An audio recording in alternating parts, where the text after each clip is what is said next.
காற்றாலை மரபு சாரா ஆற்றலா மரபு சார்ந்த ஆற்றலா?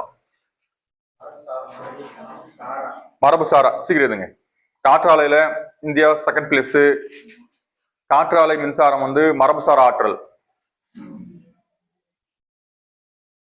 மரபுசாரா ஆற்றல்லாம் தீந்துடுமா தீந்து போகாதா? அப்போ சாரா தீரா. மரபு சாரானா நிஷா கேட்டா மரபு சாரானா தீராது. இதெல்லாம் தீராத ஆற்றல்லாம் உங்களுக்கு நிறைய தெரியும். சூரியன் போகாது, காற்று, அனல் மின்சாரம் போகுமா போகாதா? போயிடும். நிலக்கரி வெட்டி எடுத்தாதான் போயிடும். அது வந்து மரபு சார் ஆற்றல். அனல் மின்சாரம் வந்து மரபு சார். எங்க இருந்துன்னா நிலக்கரி எரிக்கிறாங்க, வெளியில வரக்கூடிய வாயு என்ன? CO2. காப்பர்ல ஒரு பாயிண்ட் ஆட் பண்ணுங்க. தமிழ்நாட்டுல அந்த துப்பாக்கி சூடு நடத்துறாங்க தெரியுமா? தூத்துக்குடியில ஸ்டெர்லைட் ஆலையில என்ன தயாரிச்சாங்க? காப்பர் தான். ஏன் வந்து அங்க அதை வேணான்னு ஆப்போஸ் பண்ணாங்க? அப்ப ஏதோ ஒரு பொல்யூஷன் ஆயிருக்கு. என்ன பொல்யூஷன் அங்க? இதுவும் எக்ஸாம் கேட்ட கொஸ்டின் தான்.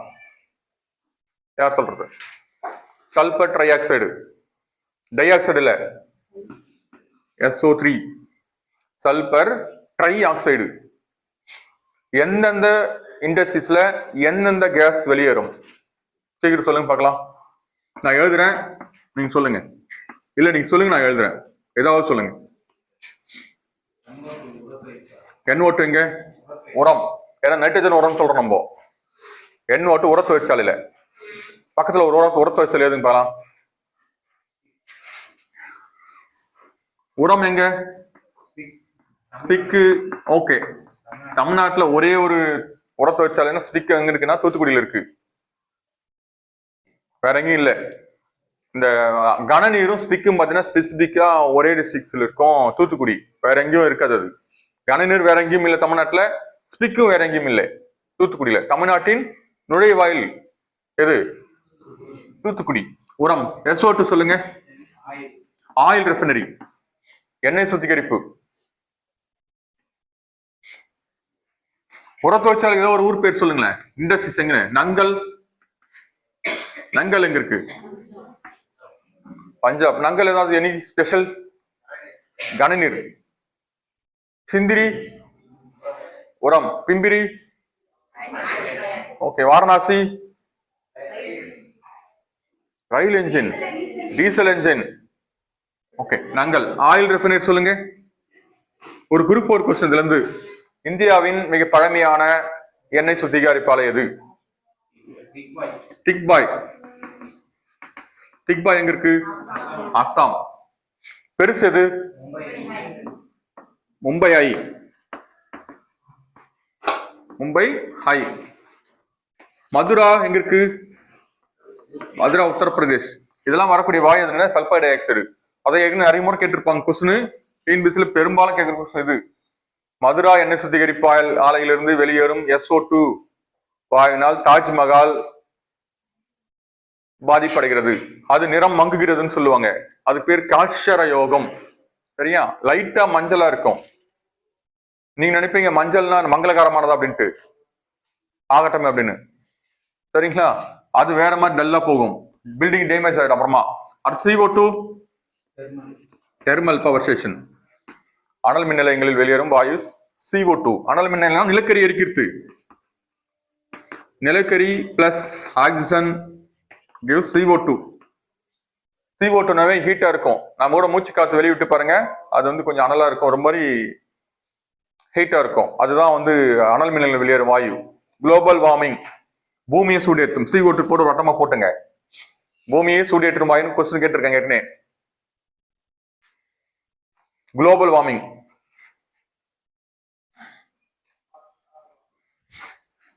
அடுத்தது நெக்ஸ்ட் SO3 ஒன்று ஆட் பண்ணுங்க. மொத்தம் 4 வாயு. SO2, SO3, CO2, NO2.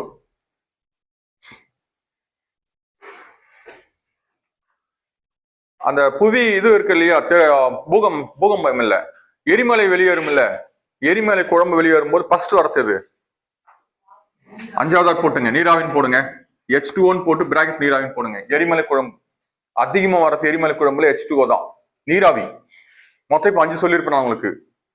நீராவி, SO3, SO2, NO2, CO2.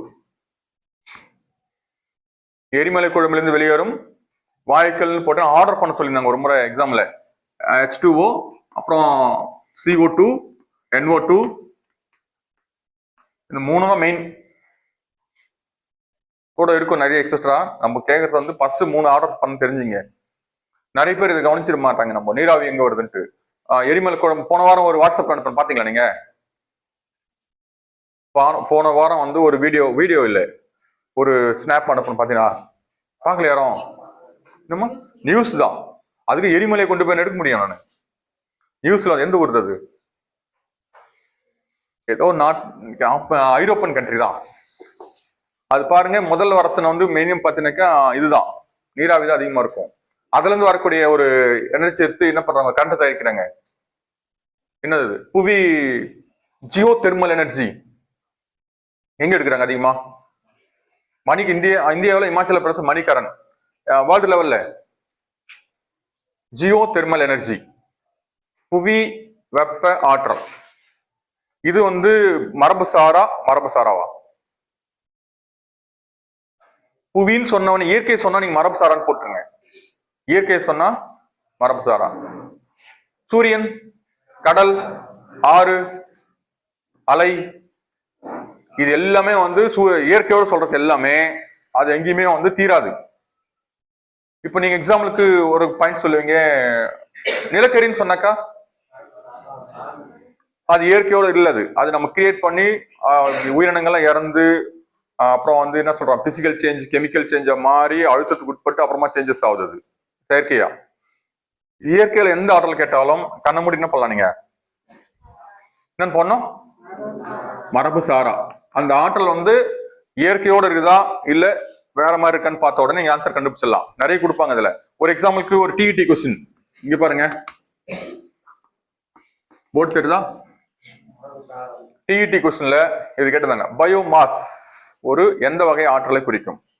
இன்னொரு பாயிண்ட் சொன்னேன், பயோன்னு சொன்னாவே நீங்க என்ன பண்ணலாம், மரபு சாரா போட்டுடலாம். அதுல பயோனா 2, பாட்டனி, ஜுவாலஜி. அதனால அதையும் பார்த்துங்க கொஞ்சம். இந்த மாதிரி வேர்டு வந்தாவே நீங்க என்ன பண்ணலாம், மரபு சாரான்னு போட்டுடலாம். இயற்கையோட வந்தா மரபு சாரா. இந்த கொஸ்டின் வந்தா நீங்க எதுவும் மிஸ் பண்ண கூடாது. அடுத்த பாயிண்ட் சொல்லுங்க.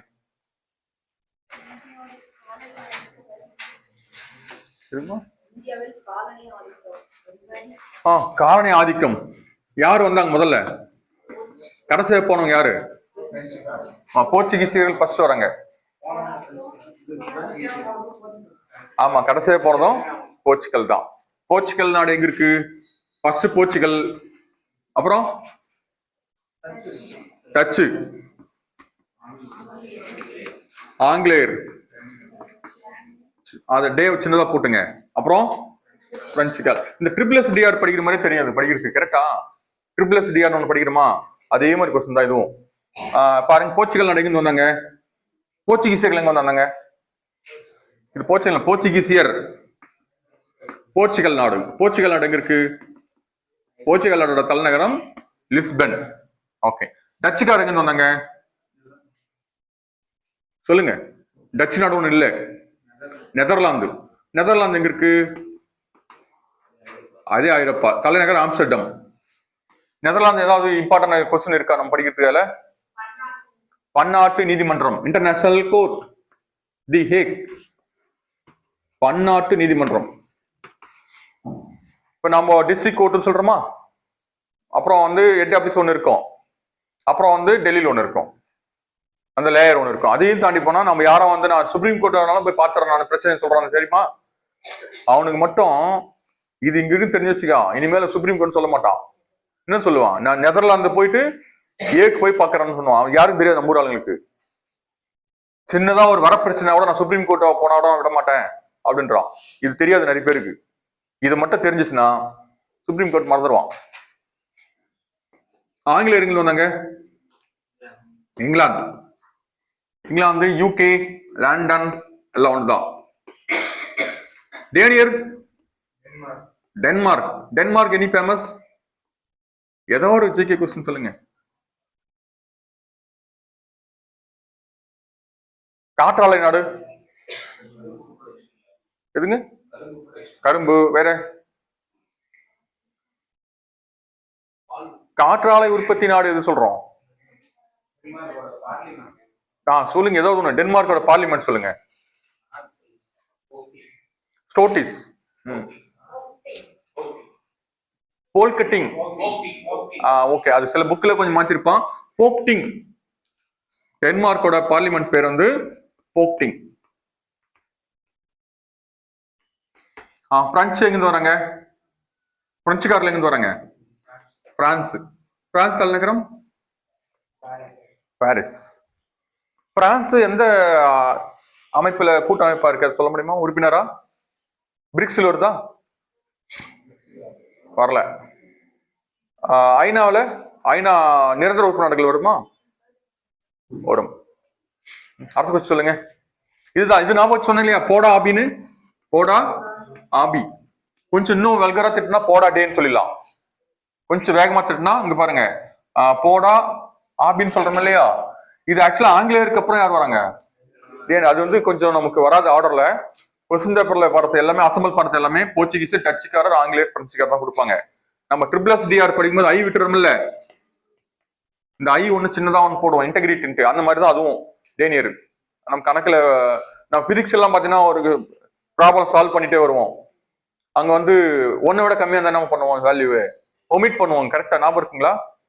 இது வேல்யூ வந்து குறைவா இருக்கு, இதை வந்து ரிமூவ் பண்ணிடலாம் அப்படின்ட்டு புக்லயே கொடுப்பாங்க. அதுல நிறைய ஞாபகம் வருதான்னு தெரியல உங்களுக்கு. பிராக்கெட் கொடுத்துருப்பாங்க, இது வேல்யூ ரொம்ப வேல்யூ குறைவா இருக்கு, ஒமிட் பண்ணலாம் அப்படின்ட்டு. ஓகே, அடுத்தது இன்னும் எத்தனை கொஸ்டின் இருக்கு? எத்தனை இருக்கு? இன்னும் எத்தனை இருக்கு?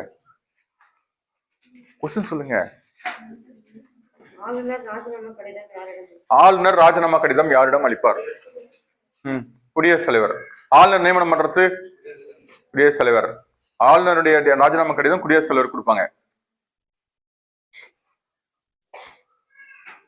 ஆளுநர் ஆர்டிகல் சொல்லுங்க. ஒரு மாநிலத்தின் ஆளுநர் 153. குட், 153 ஆளுநர்.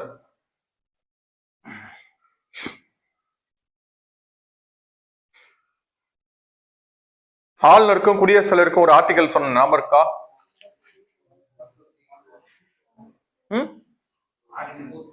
ஆர்டிகல் 1. சரி, ஒன்னு சொல்லுவோம். இது ஓகேவா? 123 213. ஆர்டிகல் 123 யாருது? என்னது? ஆர்டினன்ஸ். ஆளுநர் அவசர சட்டம், குடியரசுத் அவசர சட்டம். பாருங்க, அவசர சட்டம் சொன்ன உடனே நம்ம என்ன பண்ணுவோம்? ரெடி 1 2 3 சொல்லுவோம் நம்ம. ஓகே, அவசரம் ஓடுவோம் நம்ம வேகமா ரன்னிங் ரேஸ்ல. அப்போ குடியரசுடைய அவசர சட்டம் 1 2 3. அது ரிவர்சல் போட்டோம்னா கொஞ்சம் 213 யாருது? கவர்னர். மன்னிப்பளிப்பு அதிகாரம் அதே மாதிரி வருமா? 161. அதுதாங்க, கம்பேர் பண்ணுங்க. இதே மாதிரி அதை கம்பேர் பண்ணுங்க, சரிங்களா? ஜஸ்ட் கொஞ்சம் ஞாபகம். இது யாருது? குடியரசுத் தலைவர். குடியரசுத் தலைவர் சின்ன நம்பரை ஞாபகம் வச்சுங்க எப்பவுமே. ஏன்னா மத்திய அரசுல இருந்து மாநில அரசு போகும், அதனால நம்பர் வந்து இன்க்ரீஸ் ஆகிட்டே போகும். இப்ப எப்படி மத்திய அரசுனா பார்ட் எத்தனை வருது? 5ன்னு சொன்ன இல்லையா? யூனியன். மாநிலங்கள் 6ன்னு சொல்லுவோம். மாநிலங்கள் 6 எழுத்து வரும் பாருங்க. அப்போ இன்க்ரீஸ் ஆகினே போவோம் நம்பர்லாம். பெரிய நம்பர் வந்துச்சுன்னா மாநிலத்துக்கு போவோம், சின்ன நம்பர் வந்துச்சுனாக்கா சென்ட்ரல் கவர்மெண்ட் போகும். அந்த மாதிரி கொஞ்சம் பச்சுங்க. இது வந்து யாருது? குடியரசுத் தலைவர், பிரசிடென்ட். 78. இது கவர்னர். 161 ஏற்கனவே தெரியும் இல்லையா? இப்படி தூக்கு இப்படி போடும் இல்லையா? அந்த கயிறு ரெண்டு பக்கம் 2 கம்பம் நட்டு இருப்பாங்க. இந்த 6 மாதிரி 6ன்றது என்னது? கயிறு, தூக்கு கயிறு போடுவாங்கல்ல, ஒரு மாதிரி சுருக்கு, அந்த மாதிரி இருக்கும். அது பாத்திருக்கீங்களா யாராவது? நீங்க எங்க பார்க்க போறீங்க? சாரி. சரி, நான் ஒரு முறை இந்த உங்களுக்கு சொன்ன நினைக்கிறேன், பார்த்திருக்காங்க. ட்ரைனிங் போகும்போது காமிச்சாங்க. ஆனா இப்படி ரியாலிட்டி தான் இருக்குது ஃபுல்லாவே.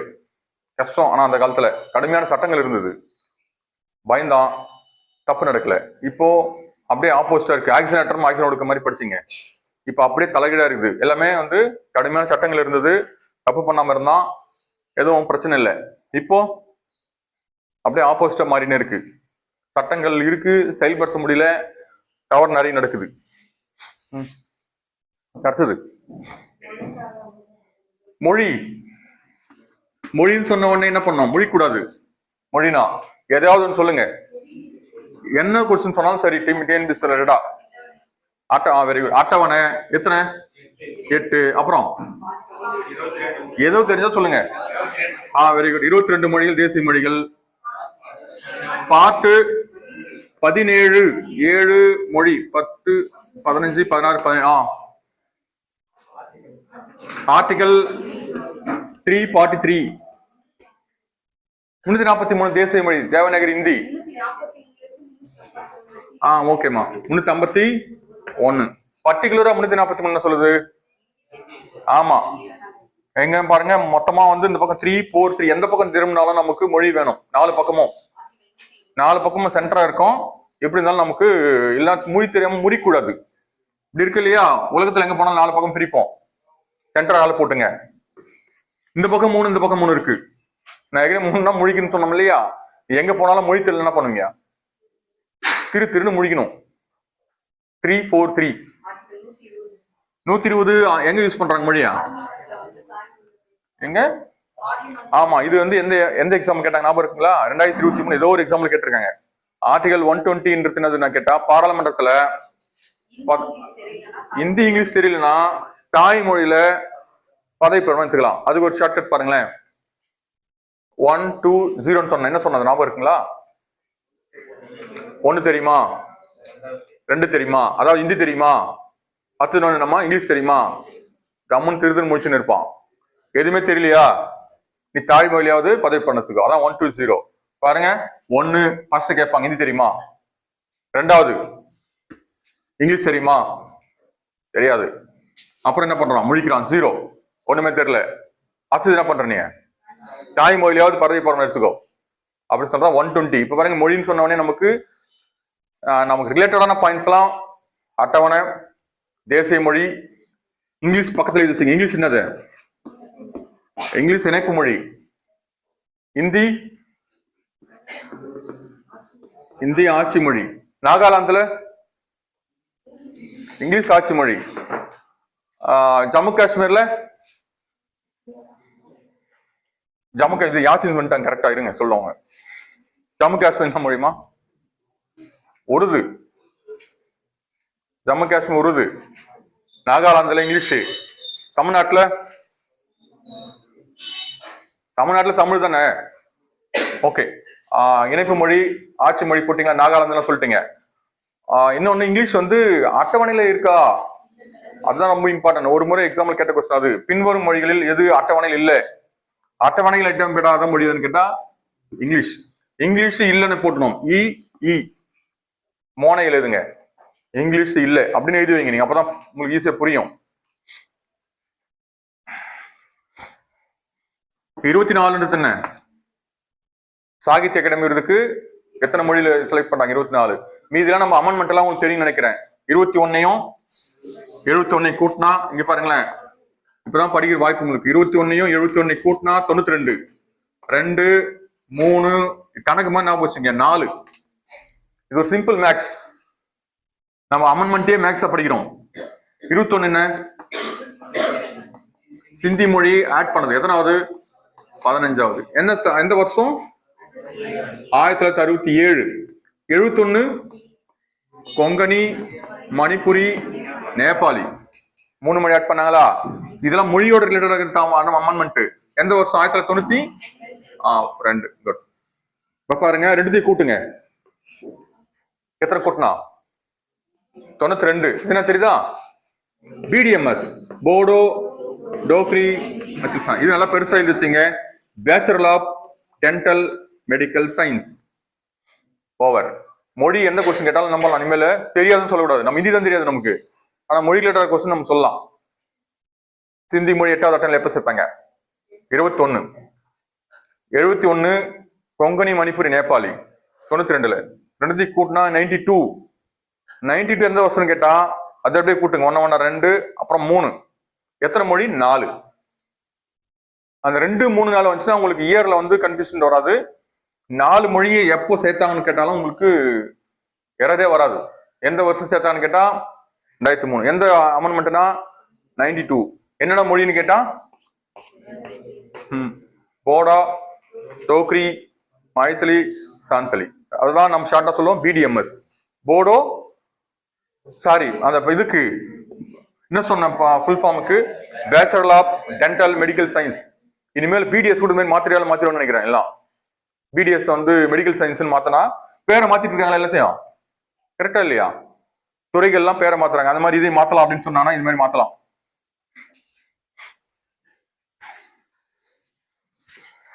நம்ம கொஸ்டினே மறந்துட்டோம் பாருங்க. அதை தாண்டி படிச்சிட்டோம், அதிகம் படிச்சிட்டோம்னு நினைக்கிறேன். சொல்லுங்க, கொஸ்டின் சொல்லுங்க.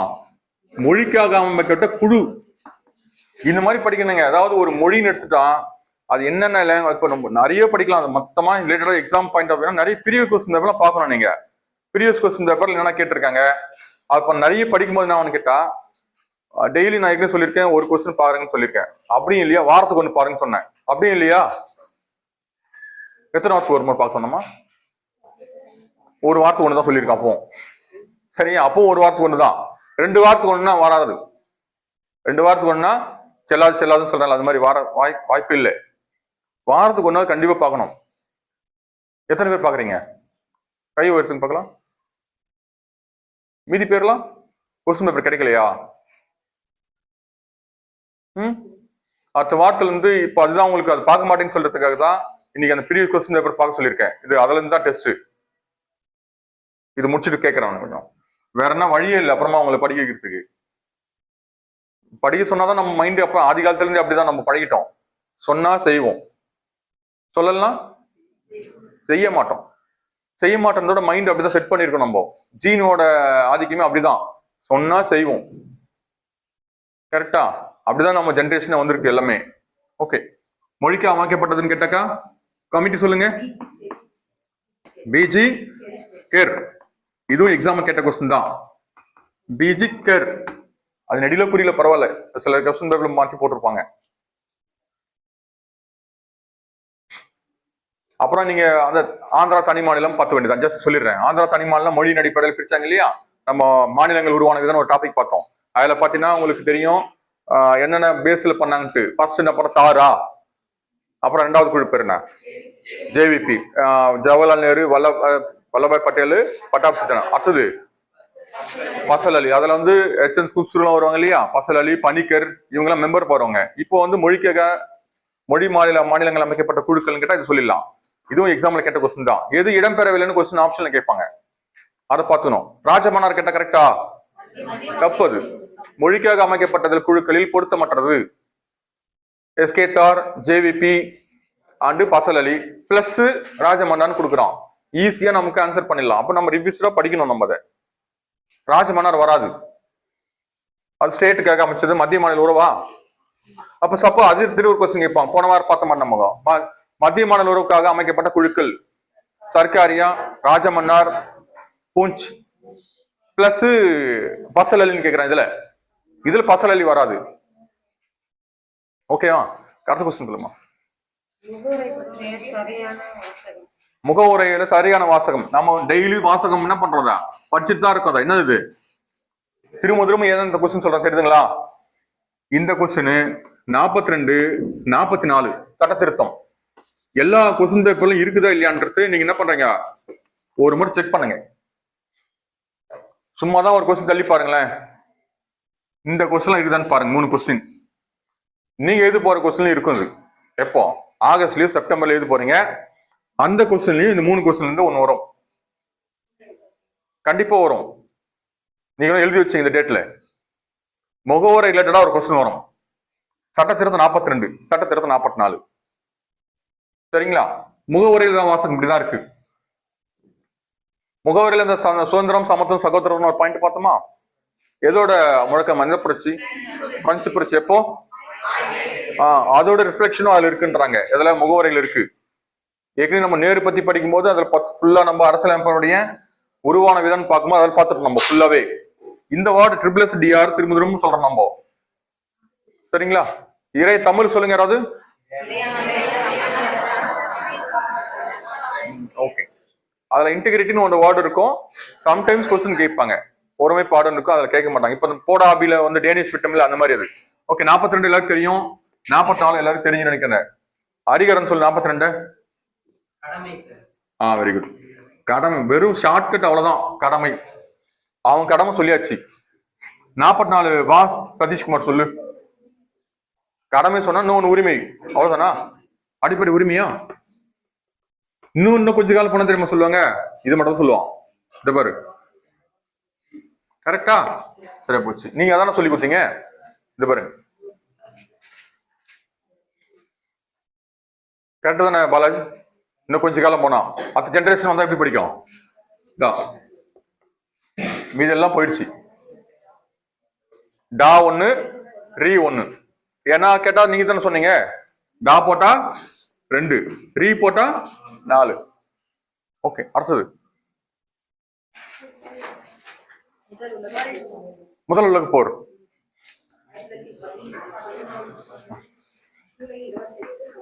நீங்க உலக போர் டேட் சொல்லிடுங்க கரெக்டா. 1914 to 1918. 14 ஜூலை, ஜூலை 28, நவம்பர் 11. இது வந்து ஃபர்ஸ்ட் வேர்ல்ட் வார். உடன்படிக்கை ஞாபகம் இருக்குன்னா குட். வெர்சைல்ஸ் உடன்படிக்கை. சரலாம் லேட்டா வந்தது நம்ம மறைத்துக்காக இந்த கொஸ்டின். வெர்சைல்ஸ் உடன்படிக்கை, second world war. Okay okay. 1919 நம்ம நேஷனல் மூமெண்ட்ல நிறைய இருக்கும். ரவுலட் சட்டத்தில் ஆரம்பிச்சு ஒத்துழையாமை இயக்கத்தில் வெளியே வரும். அதை தாண்டி வருது ஒத்துழையாமை August 20. Sorry 20. Next second world war 1939 to 1945. இது ஏன் எழுதுறேன்னு தெரியுதுங்களா? கேக்குறாங்க கொஸ்டின், டேட்டோட கேக்குறாங்க. செப்டம்பர், இது ஈஸியாக செப்டம்பர் 1, செப்டம்பர் 2.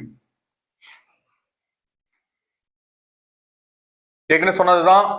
இது பன்னாட்டு அவை 1920, பன்னாட்டு அவை 1920. இது ஐநா 1945. ஏற்கனவே சண்டை போட்டா ஒரு அமைதி உடன்படிக்கை நடக்கும் இல்லையா, பேச்சுவார்த்தை நடத்தி ஒரு அமைப்பு உருவாக்குறாங்க, அவ்வளவுதான். ஃபர்ஸ்ட் வேர்ல்டு வார் முடிவில் பன்னாட்டு அவை, செகண்ட் வேர்ல்டு வார் முடிவில் ஐநா. இதை நிறைய முறை படிச்சிட்டோம். இது அப்படியே எழுதி கட்டம் கட்டி வச்சுங்க, மைண்ட்ல எப்பவுமே நமக்கு வரணும். வேர்ல்டு வார் அதுக்கு மேல படிக்க தேவையில்லை, நீங்க இதோட முடிச்சிங்கல்ல. ஏன்னா வேர்ல்டு ஹிஸ்டரி நமக்கு பெரும்பாலும் வராதுங்க. வேர்ல்டு ஹிஸ்டரி வரும்போது இது கேட்பாங்க. பிளஸ் இந்த ரஷ்ய புரட்சி, பிரெஞ்சு புரட்சி, சீன புரட்சி, அமெரிக்க புரட்சி, இதோட ஓவர். அதுக்கு மேல உள்ளெல்லாம் பெரும்பாலும் கேட்க மாட்டாங்க. நம்ம இந்தியன் ஹிஸ்டரி தான் சிலபஸ்.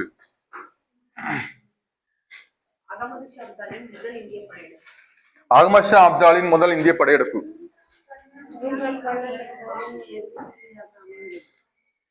ரெண்டு ஒண்ணுதாமா, 1848 தான். அநேகமா சினேகாவுக்கு தெரியும் பொழுது அந்த கொஸ்டின், நமக்கு தெரிஞ்ச கொஸ்டின் எதுக்கு அப்புறமா அப்படின்ட்டு. 3 நாள் சரி, கர்நாடகா போர் எதுனா போகுது, எவ்வளவு நேரம் போகுது? வாய்ப்பாடு மாதிரி தானே. இப்ப 2வது வாய்ப்பாடுனா 1 2 2 4 3 2 6 சொல்றோம்ல, அந்த மாதிரி வாய்ப்பாடு மாதிரி படிக்கணும். இயர இங்க பாருங்க, 1846 to 48. என்ன இது? 1849 to 54. 1956 to okay. இது எத்தனை கூட்டி பாருங்க, 7 ஆண்டு போர், 7 years war. ஃபர்ஸ்ட் ஐலாசபைல் உடன்படிக்கையா? இது என்ன பிரச்சனை? ஆஸ்திரேலியா இல்ல, ஆஸ்திரிய நாட்டில் ஏற்பட்ட வாரிசுரிமை போரின் எதிரொலியாக இந்தியாவில் ஏற்பட்ட முதல் போர் கர்நாடக போர். ஆஸ்திரிய நாட்டின் வாரிசுரிமை போரின் எஃபெக்ட். இங்க நம்ம இந்தியாவில் இருக்கிற பிரச்சனையே ஹைதராபாத்தும் ஆர்காட்டாவும் அரியணை பிரச்சனை. அங்க வந்தது செகண்ட் கர்நாடக போர். அதே ஆஸ்திரியால ஐரோப்பா, சம்டைம்ஸ் வந்து ஐரோப்பா வந்துட்டு கான்டினென்ட் வேர்டு கேட்பான், ஏதாவது கண்ட்ரி மற்றும் அப்படின்னா ஆஸ்திரியா இல்ல ஐரோப்பான்னு போட்டுங்க. நீங்க ஐரோப்பாவில் ஏற்பட்ட 7 ஆண்டு போரின் எதிரொலி 3ஆம் கர்நாடக போர். இது ஹைலாசபைல் உடன்படிக்கை, இது பாண்டிச்சேரி, இது பாரிஸ். பாண்டிச்சேரி நம்மளுக்கு ஞாபகம் வச்சுங்க, நம்ம ஊர்ல இருக்குது பாண்டிச்சேரி. இங்க சண்டை போட்டா என்ன பண்ணுவோம்? அங்க போய் சமாதானம் ஆயிடும். எங்க போய் சமாதானம் ஆயிடும்? பாண்டிச்சேரியில. அதனால பாண்டிச்சேரி பாரிஸும் உங்களுக்கு குழப்பம் வரக்கூடாது. சம்டைம்ஸ்ல நமக்கு வந்து பிரச்சனை வராங்க இங்க பாண்டிச்சேரியா பாண்டிச்சேரி அப்படின்ட்டு. அப்போ உடனே நமக்கு நாம வேணும் இந்தியாவில தானே சொல்ற பிரச்சனை. ஓ பாண்டிச்சேரி போடு. ஓகே, கர்நாடகா போறோம். நெக்ஸ்ட்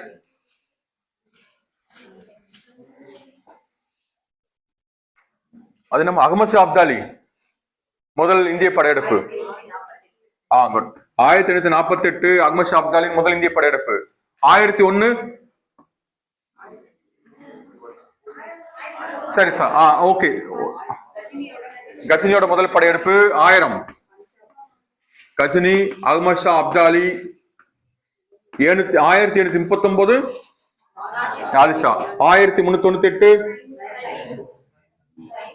தைமூர் படையெடுப்பு. இதெல்லாம் ஃபர்ஸ்ட் இந்தியாவில ஃபர்ஸ்ட் அட்டாக் பண்ற போர்லாம் பாத்தீங்கன்னா தைமூர் படையெடுப்பு. இது நாதிஷா டெல்லி படையெடுப்பு. கிபி 712 சிந்து படையெடுப்பு. ஃபர்ஸ்ட் அரேபி படையெடுப்பு சிந்து படையெடுப்பு. 1311 தமிழ்நாட்டுல மாலிகப்பூர். எந்த இடத்துல? மதுரை ஆப்ஷன் இல்லைன்னா ராமேஸ்வரம் வரை. ஒரு கொஸ்டின் பேப்பர் கேட்டிருந்தாங்க, வேற வழியில அப்படிதான் போட வேண்டிய சூழ்நிலை வருது நமக்கு. ஆப்ஷன்ல மதுரையே இல்லை. மதுரை இல்லைன்னா அதுக்கப்புறம் என்ன நியர்பை இருக்குது அதை ஆப்ஷன்ல பார்க்கணும். நம்ம திண்டுக்கல் கிட்ட ஆப்ஷன் ரைட்டா இல்ல. ஆப்ஷன்ல அவங்க வந்து கேட்ட கொஸ்டினே வந்து பாத்தீங்கன்னா அது நியர்பை இருக்குது. ராமேஸ்வரம் ஆப்ஷன் இருந்தது ஒண்ணு. மதுரை பெரும்பாலும் கொடுப்பாங்க. மாலிகாபூரின் மதுரை படையெடுப்பு யாருடைய படைத்தளபதி? அலாவுதீன். ஓகே. அந்த பத்மாவதி படத்தில் சொல்றாங்களா அதை? முடிஞ்சா டைம் இருந்தா பாருங்களா, அதை பாத்துட்டீங்க. டைம் இருக்கும்போது கொஞ்சம் ரிலாக்ஸா இருக்கும். வேணா ஒரு சில அந்த படத்தை பாத்தீங்கன்னா ஓரளவுக்கு உங்களுக்கு அந்த சுல்தான்கள் டாபிக் கொஞ்சமா புரியும். அந்த எரிச்சுக்கிறாங்க இல்லையா ஜவுகர், அவங்க கடைசி கிளைமேக்ஸ் அந்த படத்துல அதான் லாஸ்ட். உங்களுக்கு ஜவுகர் தெரியல அப்படின்னா அதுல போய் பார்க்கலாம் நீங்க. லாஸ்ட் அதுதான். இப்பதான் நம்ம எது தேவையில்லாத போட்டுக்கலாம் இல்ல அந்த படத்துல கிளைமேக்ஸ் போட்டா வரப்போகுது. ஓகே. வேற இதெல்லாம் உங்களுக்கு தெரியும் இல்லையா? திரும்ப சொல்லலாம் டைம் இல்லை. ஓகே, அது நம்ம நிறைய பார்த்துட்டோம். 1891 1926 முதல் பானிபட் போர், முகலாயர்கள் முதல் படம் பீரங்கி. இது 1991 தரைன் போர். ஓகே, இதெல்லாம் நிறைய பார்த்துட்டோம் முதல்ல. இன்னைக்கு அடுத்தது முடிஞ்சுதான்.